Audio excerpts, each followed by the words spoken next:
I'll do it. All right. Can you? Okay, good. I was going to say, can you mute yourself? Well, thank you all for being here. So we have a panel on how to, create your own in-home studio as a voice actor. We have some awesome panelists here today. We have Erica Muse, Sarah Sikora, and Marquise. Yes, you got it. Yeah. Don't be All nervous. right. It's fine.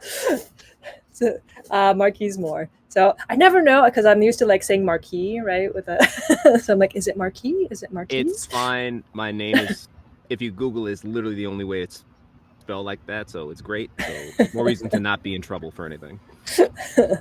All right. Well, I gave you like intro names, but maybe just give a little bit more in-depth introduction to yourselves. So let's start with Erica, and then we can kind of go down the line.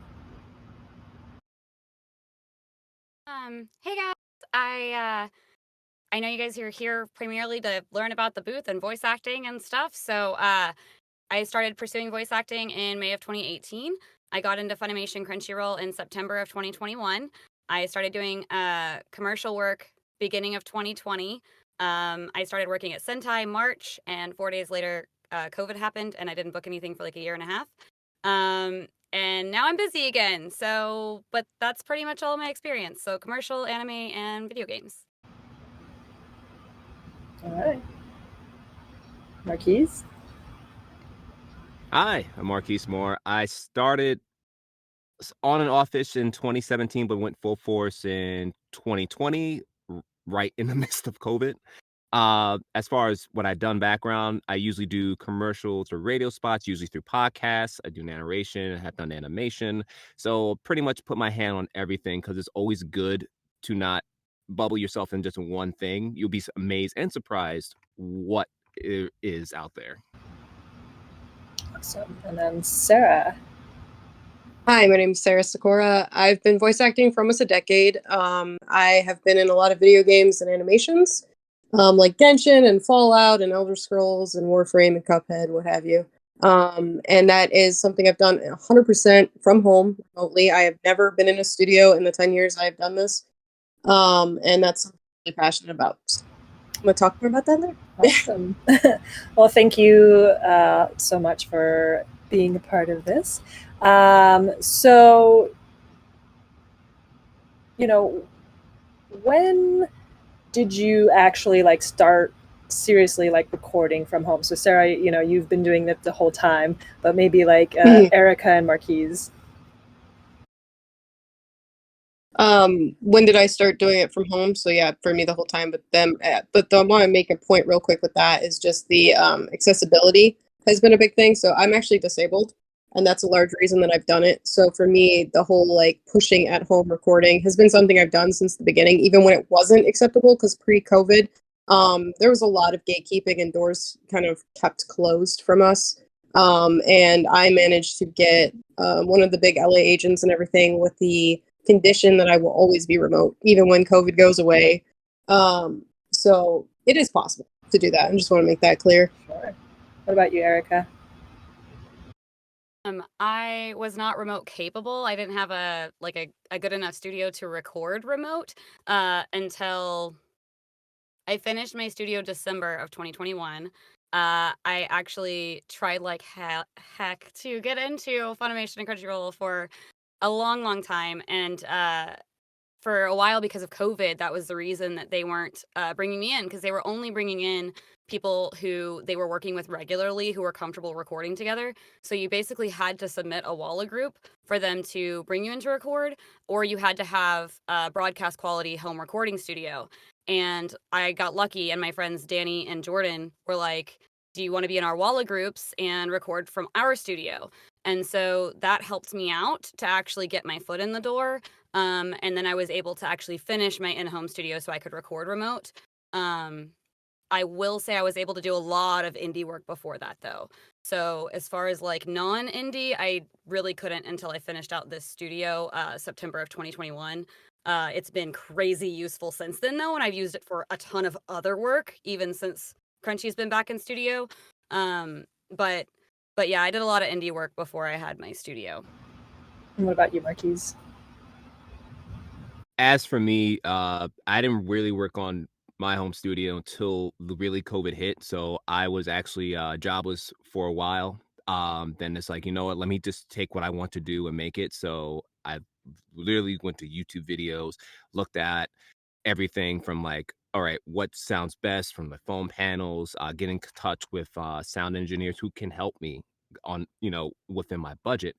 And it worked out great. And since then, I book here and there. I'm able to talk to people and have, like you said, help the studio. So I can't wait to tell you guys like what can you do depending on what capability of your room is, whether it's like a corner or a closet. You can make anything a studio. You just have to think outside the box, or in a box in this case. You bring up a good point about like staying within your budget. So, just depending on like how long you've been doing this and things like that, you obviously can get things over time, right? Like that's the whole point of this. Like, okay, I can get this here, and kind of build it up. But like, what are, some early things that people should consider, some necessities that people need when they are starting off their studio? For me anyway, before you start out your studio, think about your space first. Like, where are you going to be doing it? Are you going to be doing it in your bedroom, which is like maybe 95% of us? Are you going to be doing it in the hallway? Find a space that accommodates you, and it doesn't have to be big. Say if it's like a corner of your room. All right, I found a space. Your next step is, what can I do to isolate sound? So you don't have to go super crazy and buy all this stuff. You can honestly get, which a lot of you probably heard, moving blankets. Start with those. You can get I forgot what they're called, the pipes from Home Depot. Just a layout and get a feel of what it is. And when you get acclimated, you'll sound like, okay, like literally just clap in your room and just hear if there's an echo. And as you progress, you hear less and less, and you just build from there. I can keep going on and on, but I want the other panelists to talk as well. Yeah, maybe Sarah, since you've been doing this for like 10 years, can you give us a little Yes. more insight? For the first 3 years that I recorded VO, and I heavily focused on just really learning and doing some indie projects and whatnot, I really didn't worry about how good my sound was in the beginning, because I was still in the learning process. I think when you begin, you don't have to focus on I have to have the best of the best stuff right now. You can upgrade over time. I mean, I'm still upgrading my studio even now. The booth I have is amazing and I love it, but eventually my goal is to turn an entire room into a studio, as opposed to just having a booth. So you can change and evolve as you go. My very first setup was a USB microphone, which I don't recommend. But when you're learning, these things are okay. You're not working on professional AAA productions. You can do these things to start. It's really just about getting the ball rolling, creating that momentum and that place to learn. So I started with a USB microphone. I pulled it into my closet, sat on the floor. I didn't add any foam. My clothes that were hitting me in the head were my soundproofing. And that was it for 3 years. And I did book things that made me money at that time. Not a lot, but it helped me invest into my studio. And over time as well, when I created this whole business, because really it's like being an entrepreneur and creating your own business when you're a voice actor, I used a lot of my creating my studio as ways to create deductions that helped me with my taxes. So as I was going, I was like, okay, I can afford to make this upgrade now, use this as a deduction. And I was very strategical about it as time went on, which is also, I think, very important. So you don't need to rush in and be like, need booth now, need best microphone and this and that. That's not important because you're probably not going to be needing it yet. So when your need becomes like more obvious, like I booked this big thing, this client wants better this and that, then you can upgrade because it makes sense. But I wouldn't jump the gun too fast. I just want to second what Sarah said. I don't think it's about your remote recording space. I will be honest that if you are just wanting to have really top-notch audio quality for your auditions, like the bigger the audition, the less they really care that much about audio quality over acting. They're going to be more concerned with hearing that you can bring it. So I'd be more concerned with like looking at what you're doing for your auditions. And I do have a like 9 bullet point system of things that I do for every audition that I do now. I've put together from taking vocal workshops one-on-one with 8 different pros in the industry.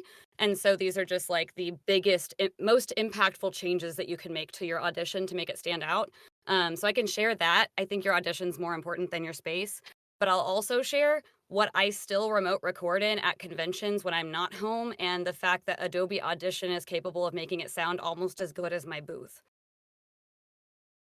And it's a box that I started in because I didn't have a room. I had a studio apartment. So the whole apartment was like the kitchen, living room, and bed. So like there weren't walls to work with. So I had a box and I just foam lined the box and it unfolds and I take it to cons and I pop this over my head with my little meteor mic and my laptop. And I just run it through Adobe Audition. Like I take the room noise and remove that. And then I run it through a click remover and it sounds almost as good as my booth. And it's just a meteor mic and a box. So it's like $70.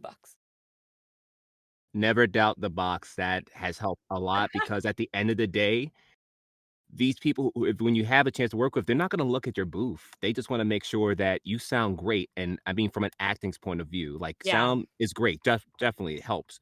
But like said, you have to bring it as well. So it's not going to mean anything if you're, sound dead. If they Unless you like have to you, sound dead. they'll pay for you to go into a studio next to where you live. Yes, they will.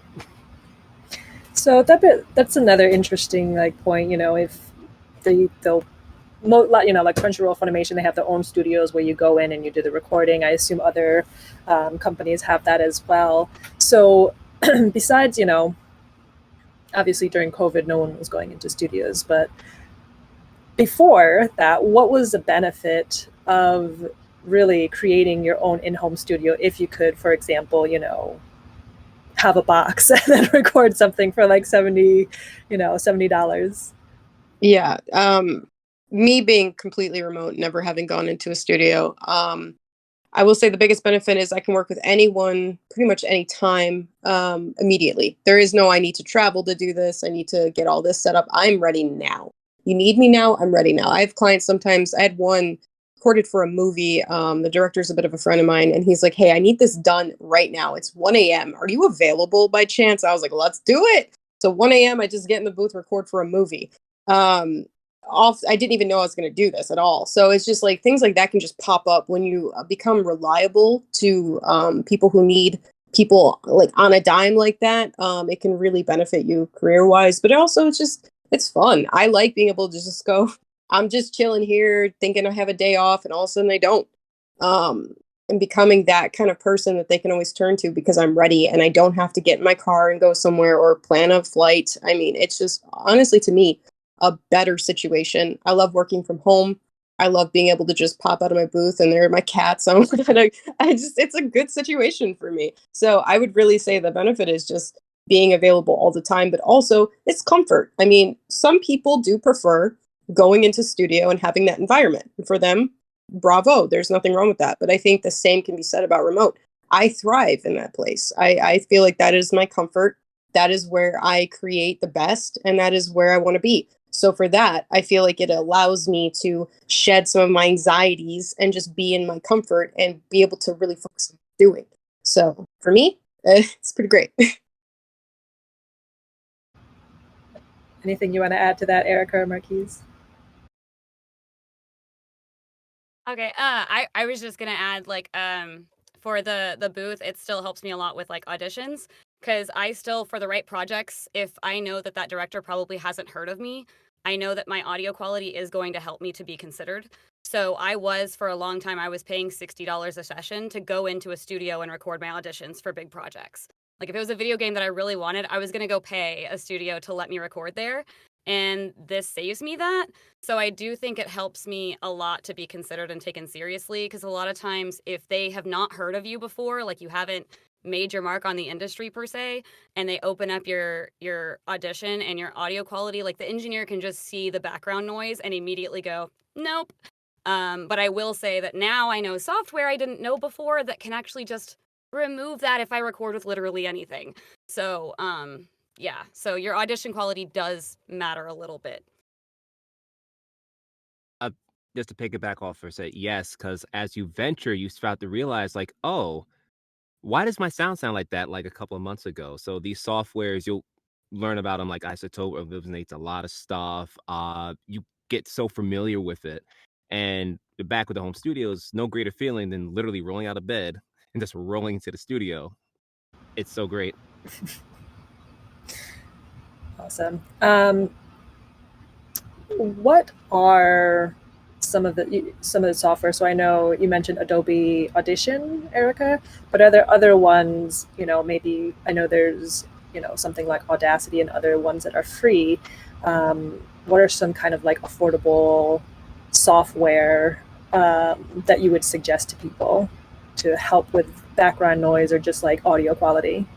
Anybody can answer, Sarah or Marquise. Yeah, I just wanted to give you really good news. Audacity is free, and I have always used Audacity, and I've worked with major companies, and they don't care. They're like, "Oh, what's your DAW?" I'm like, "Audacity," and they're like, "All right, great." They don't care. You don't have to have a fancy DAW to record into to make people feel like, "Oh, now you're professional." And just to jump in, what Yeah, is DAW? it's a digital audio workstation. Okay. So it's what you record into. It's the thing that you hit record on. It's the thing you can edit into to make your sound better. It's just an audio recording software. And there's many. And I would say my two favorites, me personally, is Audacity and Reaper, which you can both get for free. And there's plenty of other options out there. It really comes down to your preferences, what you're looking for. I had to teach myself how to be an audio engineer, and that was by far the hardest thing of this career for me. Is like I had no idea what I was doing. And to work with something like Audacity, which is very simple, very basic, very minimalistic, was easier for me personally because I don't know what to do with all that. So some of these programs are really convoluted and there's a whole lot you can do with them. And that was too much for me personally. So I just want to click, record like a caveman and be done. And so that really helps me. Audacity is by far my favorite to put into, but I actually do edit in a different way. I edit outside of Audacity sometimes, but to just plain record into, that is by far my favorite. What do you use for editing?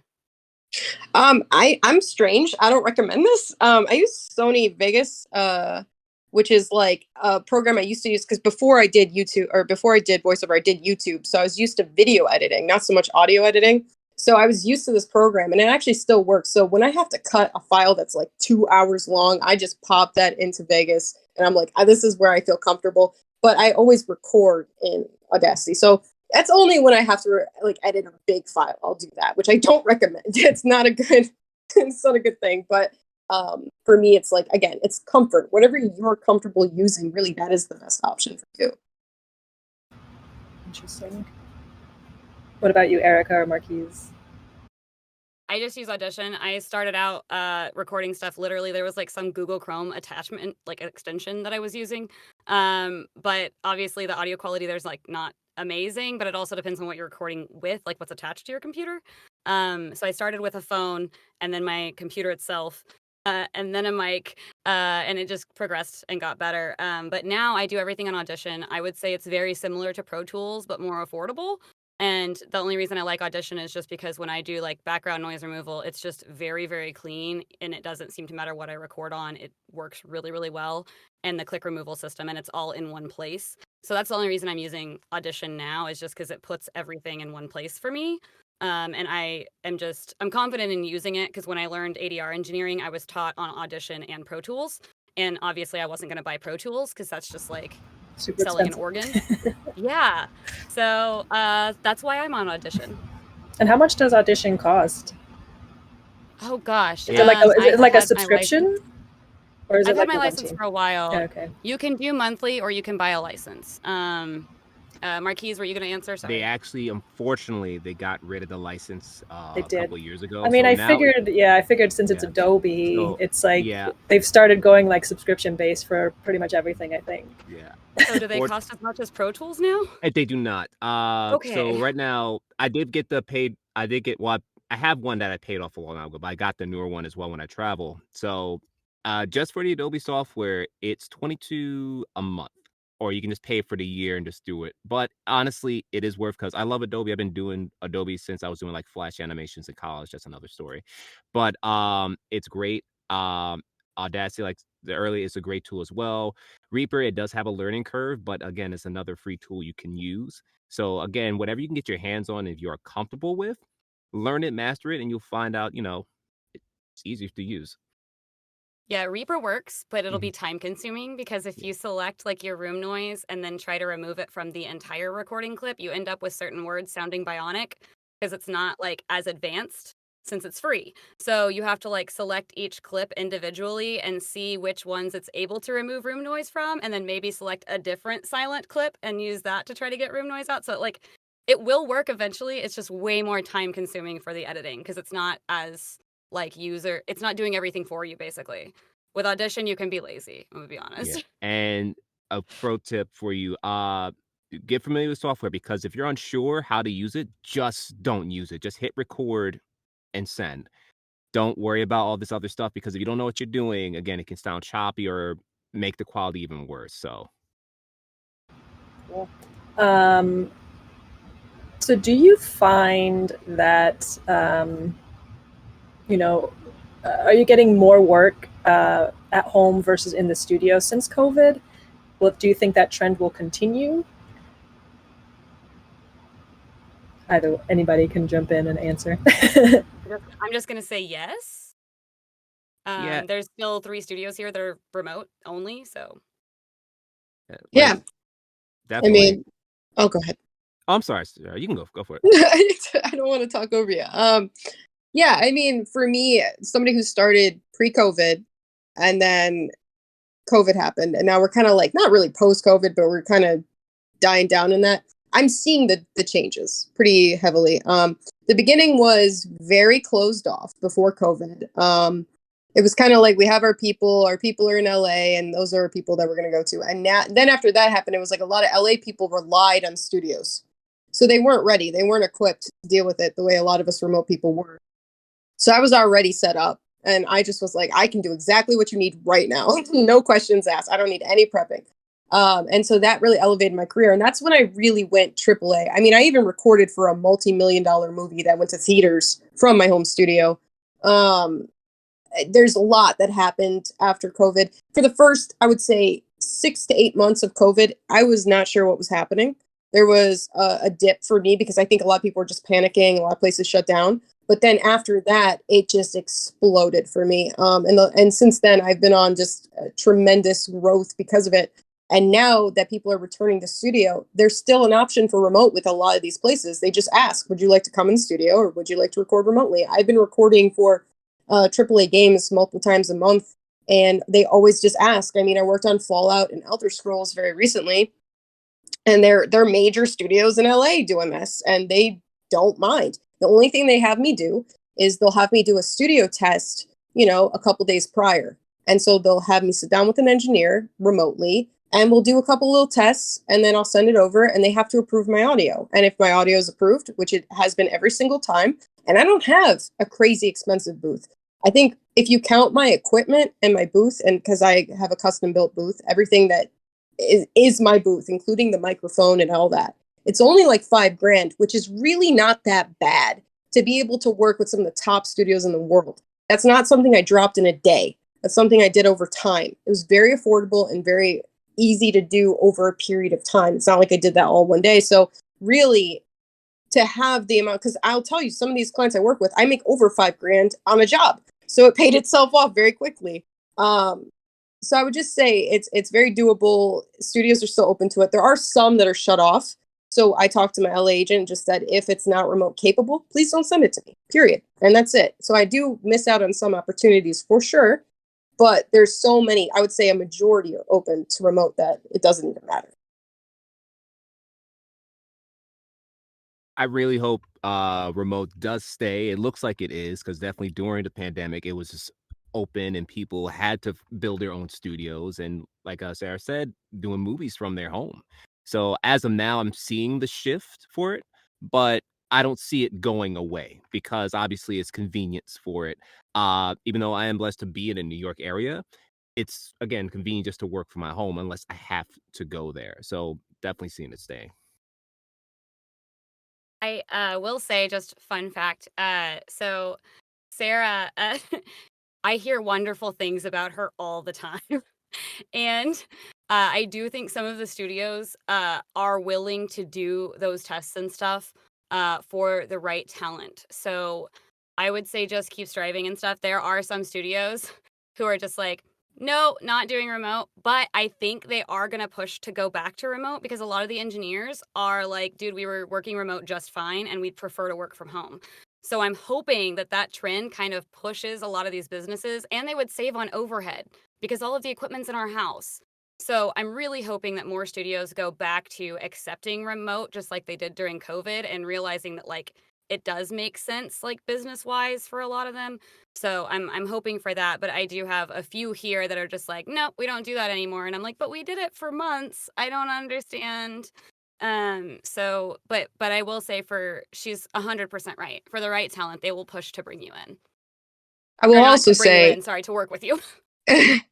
I will also say that what you said about it saves them overhead, actually sometimes it does the opposite to bring in remote talent, because one of the things that they complain about is having everybody on different microphones in different spaces. There's a lot of editing that comes into that, where I always forget sound about engineers that. have to spend a lot of time. So sometimes the time and money that goes into creating that element and like fixing that takes so much for a production that they don't want to do it. So that is the one main thing why they don't like remote talent, is because everybody has a different sound. Everybody's recording in different environments on different microphones. And that takes a lot of time with their engineers to sit down and mix that to make it all sound kind of universal. So that is the one major reason. And that's the one thing that I do understand about why there's sometimes like, we can't have remote talent for this. But any other reason, I feel like it's just them splitting hairs at that point. Thank you for mentioning that, because you're right. Because they told us about that for Funimation Crunchyroll. That was why they originally started randomly bringing in just the Walla groups before they started bringing in like the characters and stuff. Because we're literally having to talk in unison, and they'd rather us record on the same equipment because they have a harder time making a group of people sound like they recorded in the same space. So Yeah. fair. Like, even though we're all technically in the same space because we're all like the whole Walla group is in my closet, but like making us sound like we're where the person is we're talking to in the show. So that's a fair point.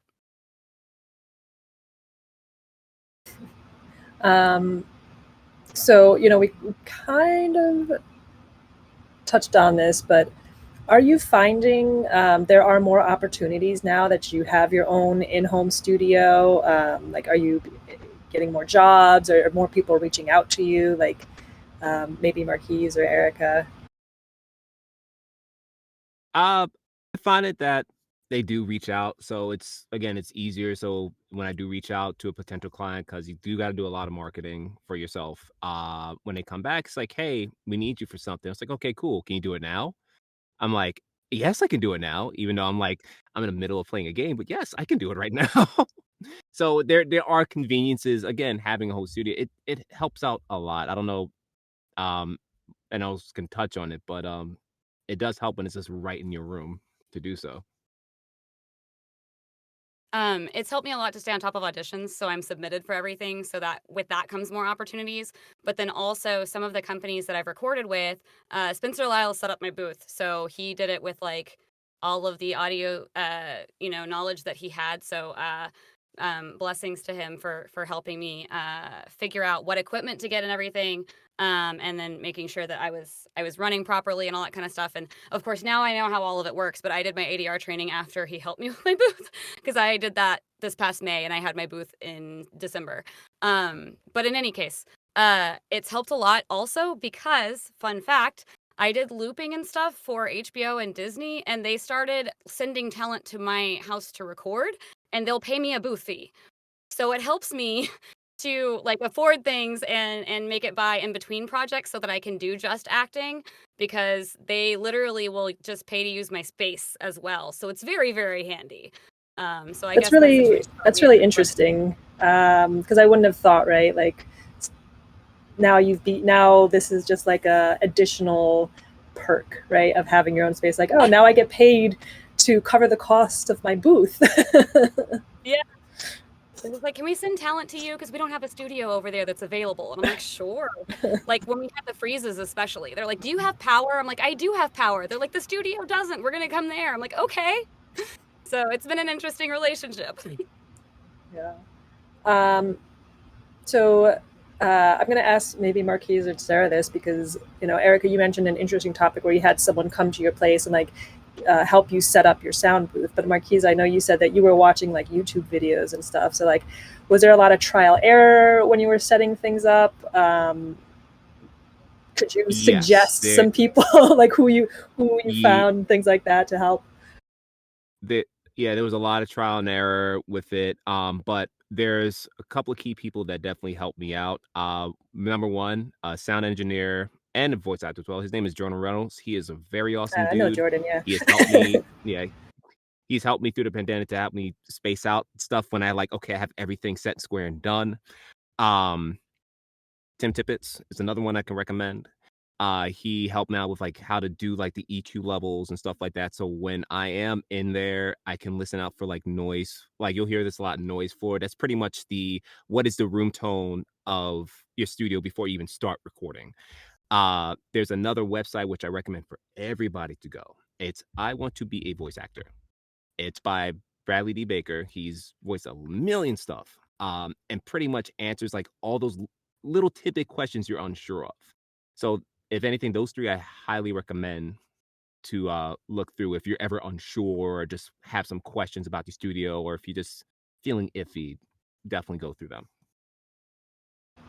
And what about you, Sarah? How did you set up your studio? Uh, well, first was the closet, and then I was like, "Hey, I don't want to sit in the closet anymore." I was terrified of spiders. I was like, "There's got to be some in here. I can't do this anymore." So I was like, "All right, I'm gonna build like a stand-up normal booth, kind of like those whisper rooms that are super expensive. I just can't afford them." So I was like, "All right, cool." I have a dad who spent his whole life being a carpenter. So I was like, hey, I buy you a bunch of supplies. Can you build me a box? And so he did. And then I foamed that box. And yeah, I lucked out having a dad that knows how to do that stuff. And he still to this day tells me that I owe him money for the labor work he did that day. But it's built in a way that I can actually remove it, like take it down. So it is portable in a way. It'll be a big hassle to do, but it is portable. I would eventually, like I said, I would like to turn an entire room into one when I get to my like forever home that I know I'm staying in.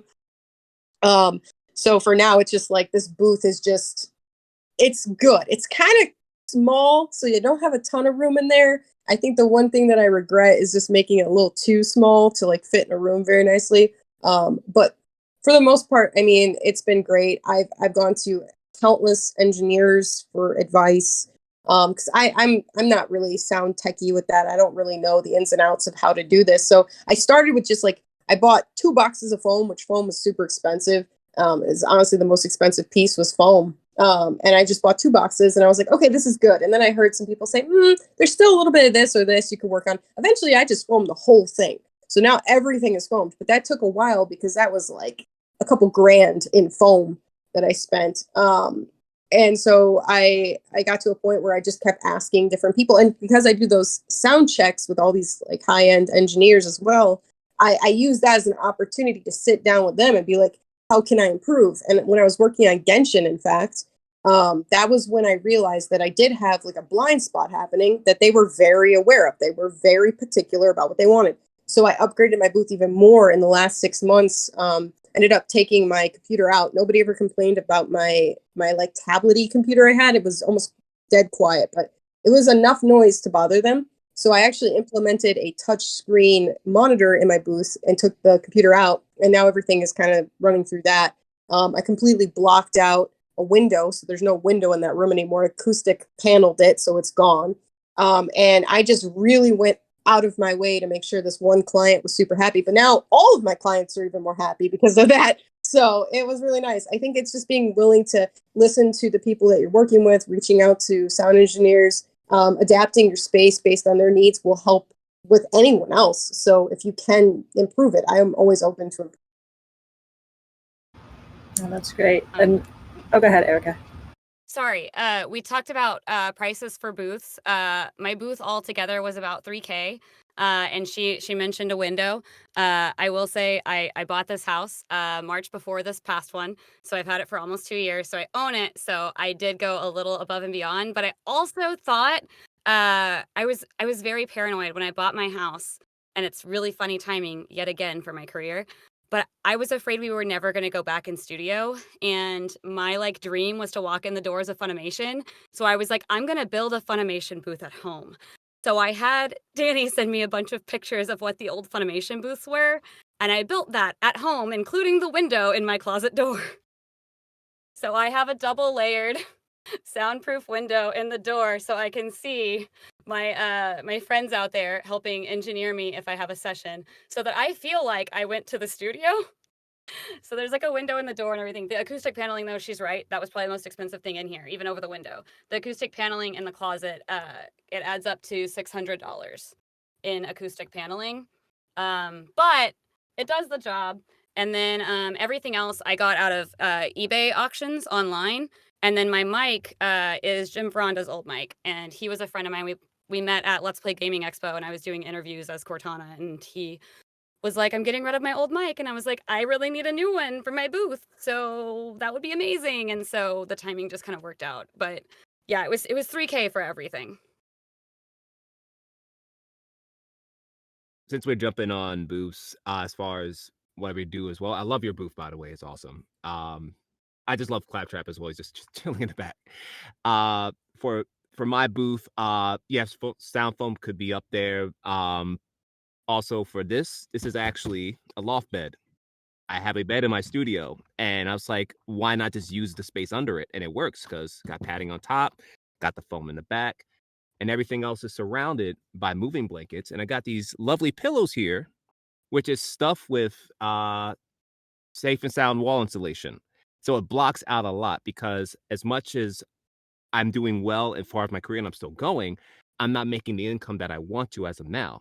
So anything you have, you save or whatever, get little by little, and you'll see as a growth. Think of it like a RPG in a video game. You start at level 1, and as you progress, you get better and better weapons, equipment, and you'll see a difference. And it's great. And plus, you get booth buddies, which help you and encourage you to do stuff as well. Are you sitting under a bed right now? Yes, you didn't know. This is a loft bed. You pull it off. Your framing is like perfect. I never would have guessed that. It's amazing. I had a teacher, Andy Field. He was like one of my first teachers I had. And he asked, like, what do you have? I'm like, this is my bed. He's like, that's a bed? Yeah, it's a loft bed. So for any of you who have a loft bed, I know one of you have one, steal it, copy it. I don't care. Like, it helps out a lot just to do so. You always have to work what you have, and don't limit to yourself like, I need to buy this expensive, which everyone does. I want to get like a freaking a Studio Bricks one day. I want to. That's what I want to do. But don't be limited to what you can afford. Use what you have, whether it's clothes or whatever, and progress from there. I thought you were incredibly tall. I am. I'm 6 foot. I'm 6 foot, which is why I got the wingspan. I'm fine.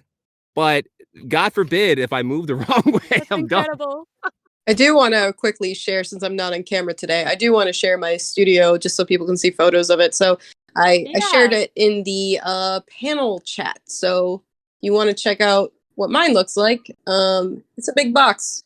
Live in there. It's purple. Got to add the LED lights to add the aesthetics.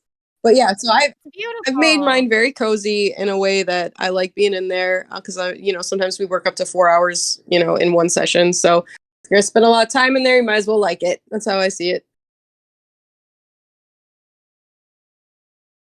So where exactly, once people can upgrade and they're not, using clothes or pillows or whatever for sound dampening, where do you even get like this audio foam? Is it like a specialty store? Or you just get it off Amazon? I get everything from Sweetwater. I have been loving Sweetwater. Everything I've gotten, and they actually, that foam in particular, when I was updating it recently to add more, they ran out of it.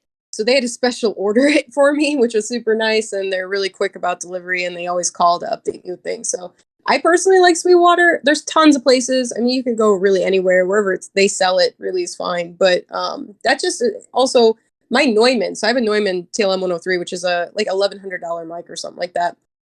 It's kind of the industry standard for like character stuff. A lot of people request it, so that's why I got it. But it broke on me. And I was freaking out. And I called Sweetwater. I was like, what can we do about this? They sent it in for me and they were like, we don't know what the repair cost is going to be yet. And then they sent it back and they're like, it's free. So that was really cool. Another reason I love Sweetwater is like they've always taken care of me and made sure everything's fine. So I have a backup Rode NT1A just in case something goes wrong. They handled your warranty for you? Because I was going to say, like, a Neumann has a lifetime warranty. You Yeah. can send it back to Neumann and they'll fix it for free and send it Yeah, back to you. they just did it all for me. So I was like, hey, thanks. Incredible. That's awesome. My foam is gray because it was a Black Friday Home Depot deal. This is Amazon. Like I literally went and just saw, because there's like so many different foams. I love the mushroom cap ones because mushrooms.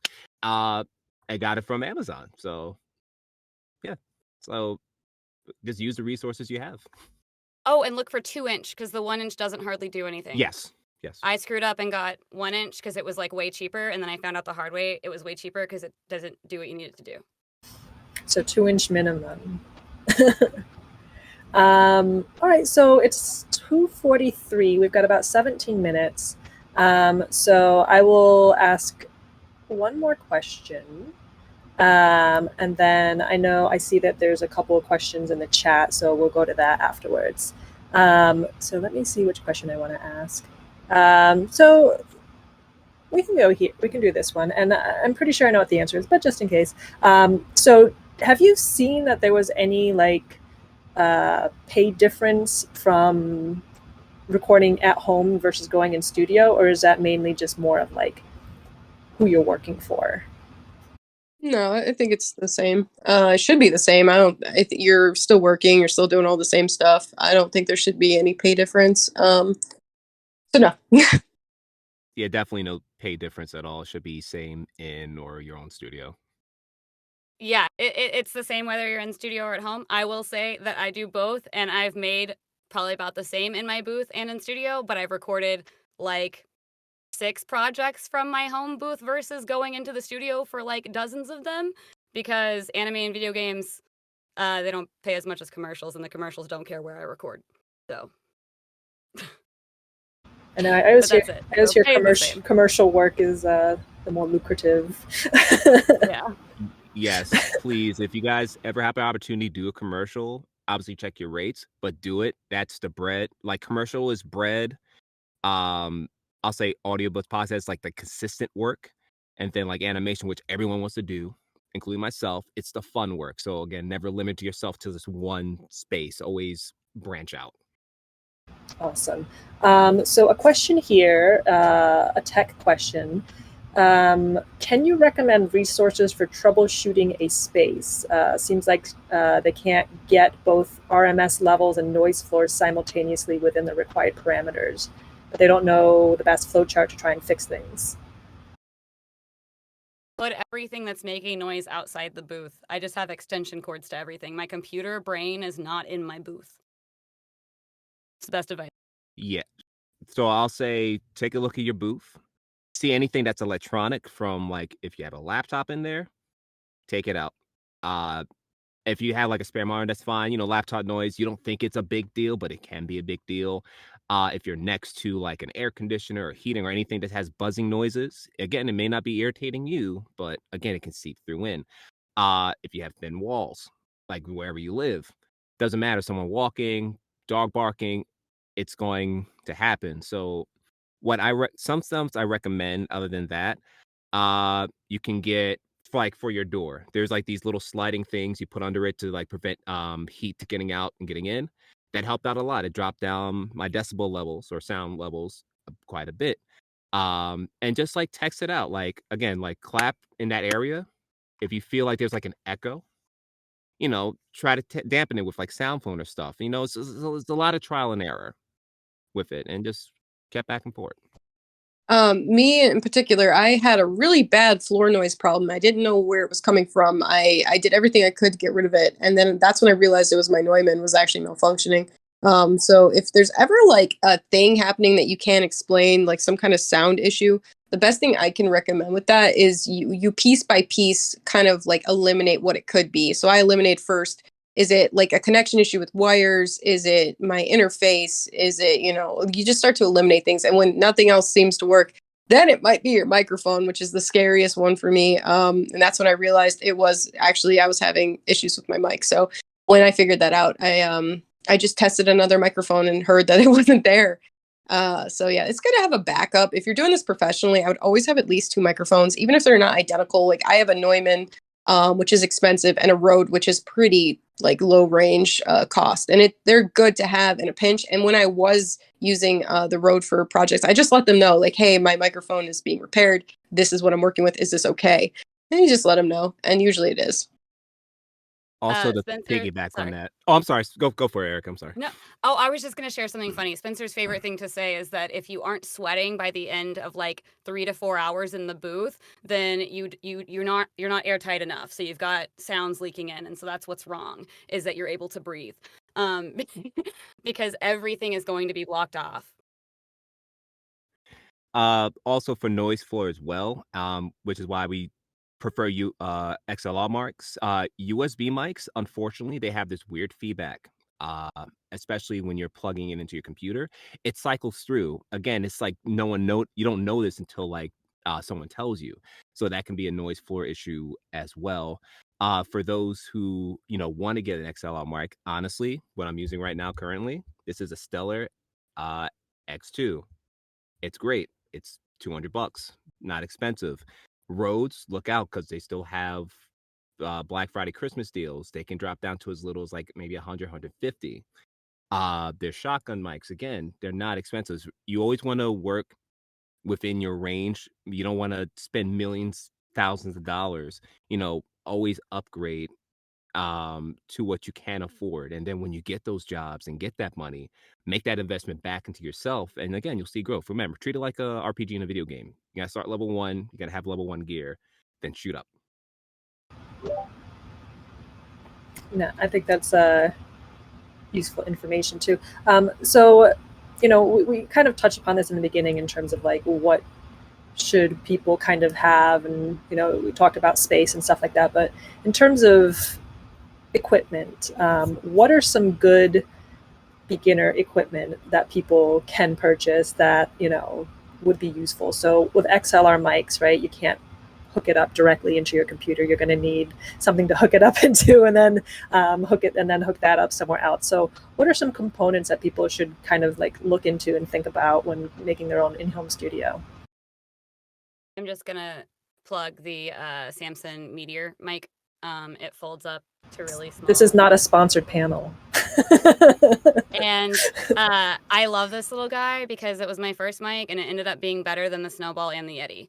So he just does his job, and he's very cheap. And people bought me other mics that were USB mics, and they just weren't as good.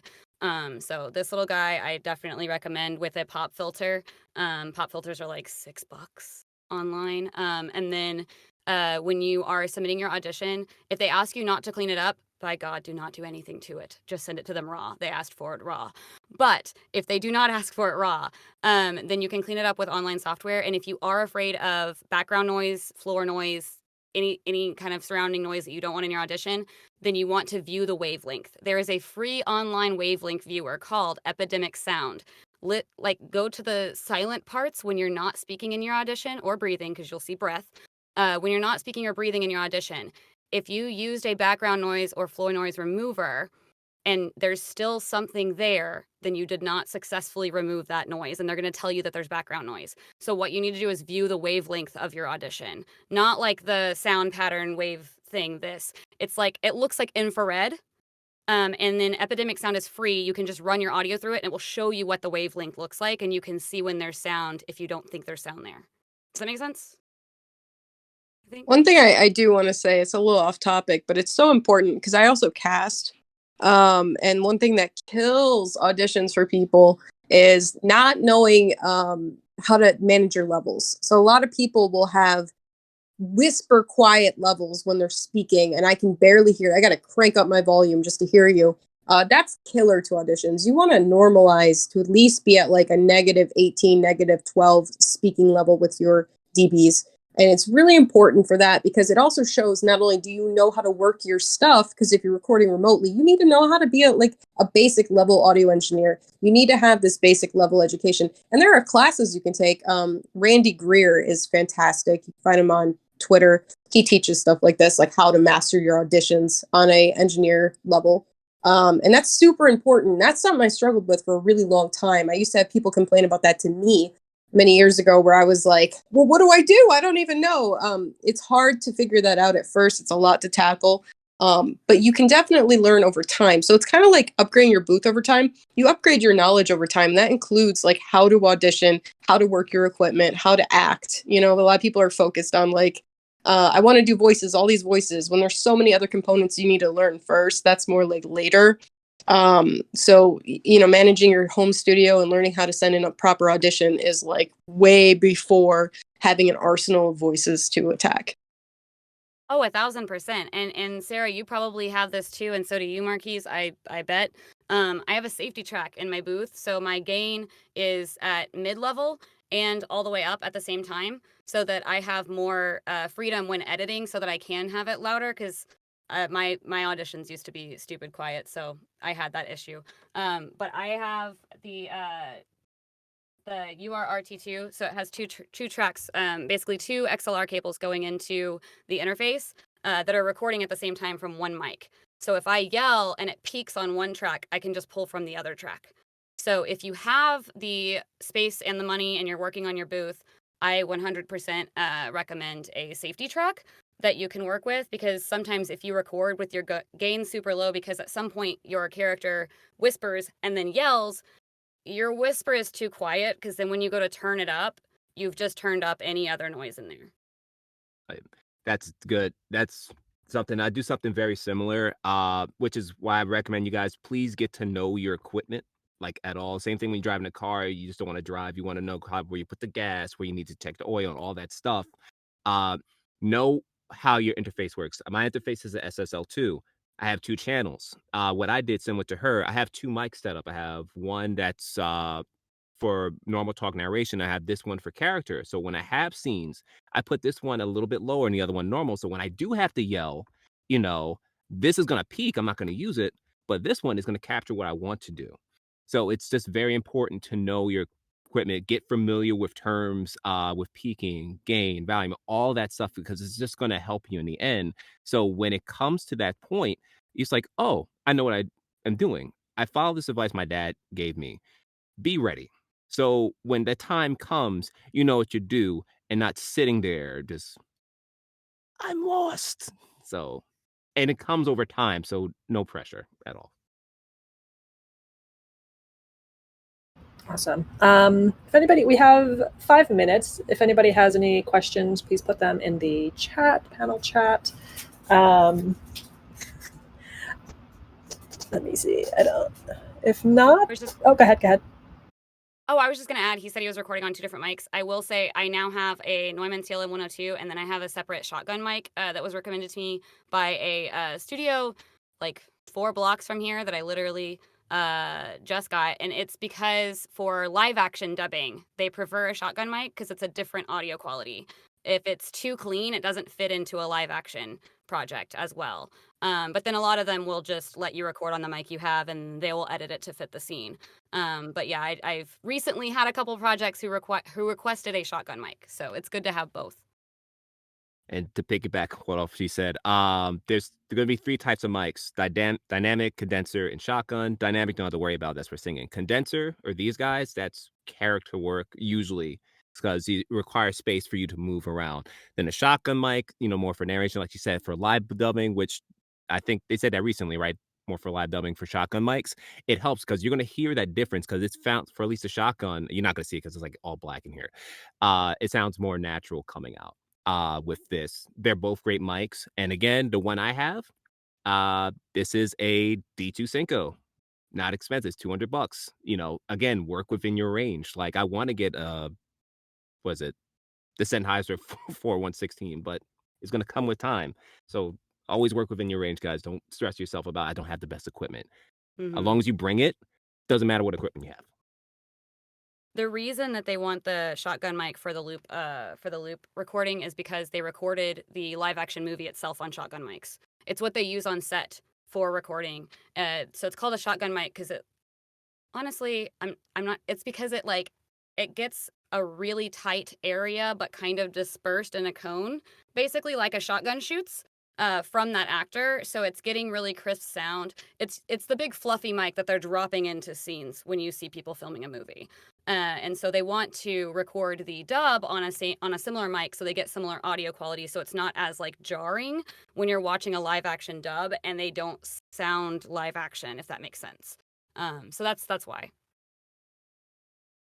Thank you. Awesome. I'm not seeing any more questions, so we've got 3 minutes left. So before we end off, is there anything else you would like to add? Any advice for Is it folks? okay to plug a book I wrote that pertains to this?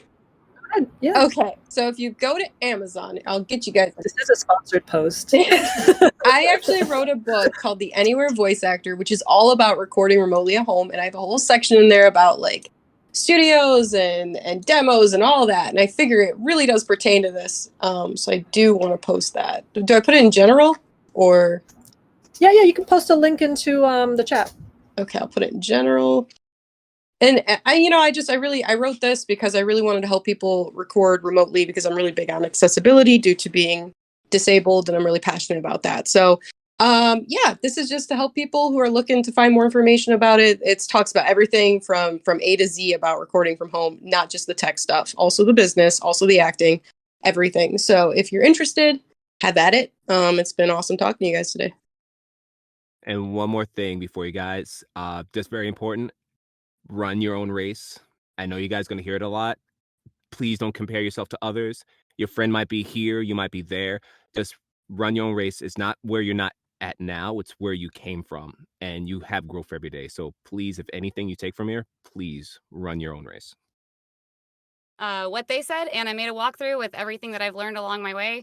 And so it's just a link on my website. I will post it in panel room 1. It is not a book. I love you, Sarah, and I 100%, if you guys have time, read her book and go to iwannabeavoiceactor.com. Or wait, what is it? It's Yeah. Is that right? I want to be a voice actor. Yeah, I want to be a voiceactor.com. And they have like tons of useful information. Mine is literally just 10 steps to follow to get in, because when I first started, I literally just had a hard time with all the gatekeepers and stuff. I could not figure out what I was even supposed to, like, what is my next goal? You don't know until you know. So I'm going to post that. And then the best advice I ever got was go get an agent and don't take no for an answer. And Martha Harms said that to me. And once she said, don't take no for an answer, I got an agent. So that's it. Well, thank you so much. 3 o'clock right on the dot. Thank you, Marquise, Erica, and Sarah, for sharing your knowledge and information. I hope you all find this super useful.